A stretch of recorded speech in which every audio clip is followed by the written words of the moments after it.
This is another report on life in the time of the coronavirus epidemic, except it's looking back about 5 or 6 months into the past.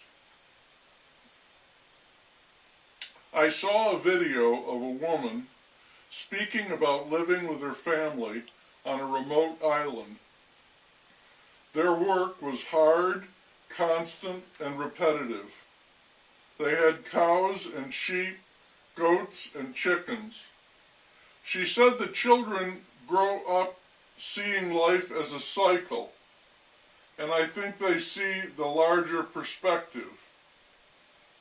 I thought that was hilarious because I think it's true and surprising that people so cut off from the world would have the larger perspective. Ha! No one is saying anything about the 5 monkeys anymore. There are a lot of craft breweries around here.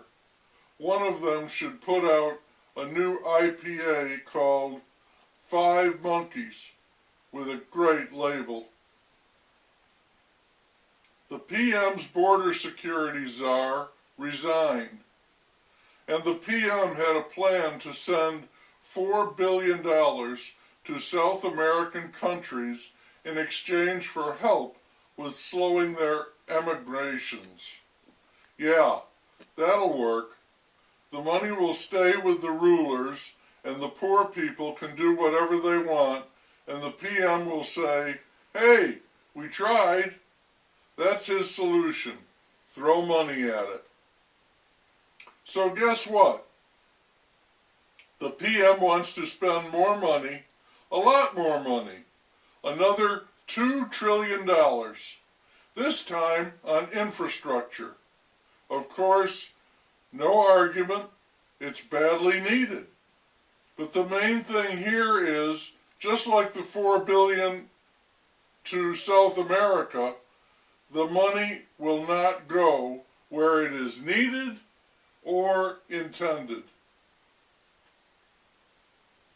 If you were really serious about addressing the tremendous infrastructure problem in this country, you would attack it on a job-by-job basis.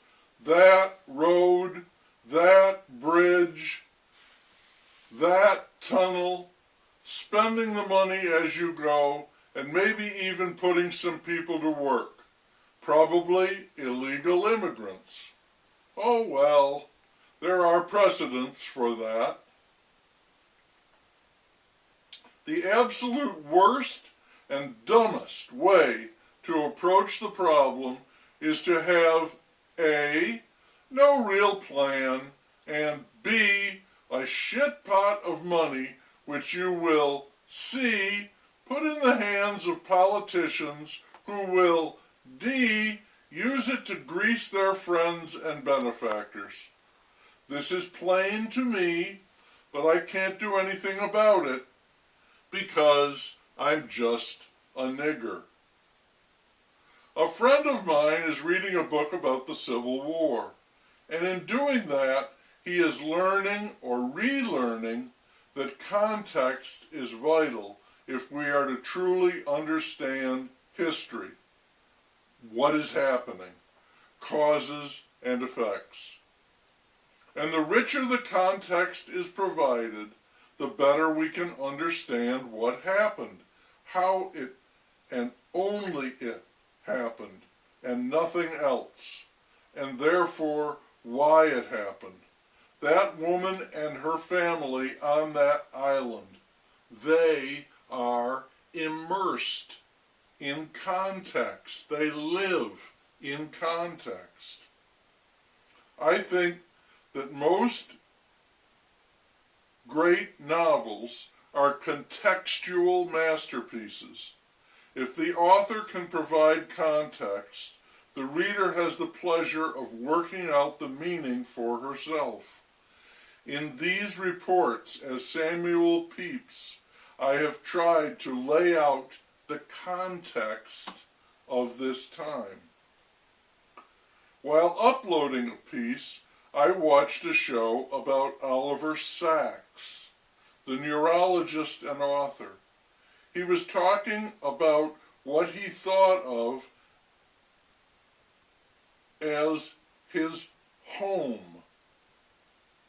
He had lived in New York for 50 years, he said, but he did not think of it as his home. I believe I live more in a kind of thinking home, he said, and I am comfortable there, especially when I am writing. I understand that. I live there too. It is a place of exploration and finding connections. It is clear and not crowded or cluttered.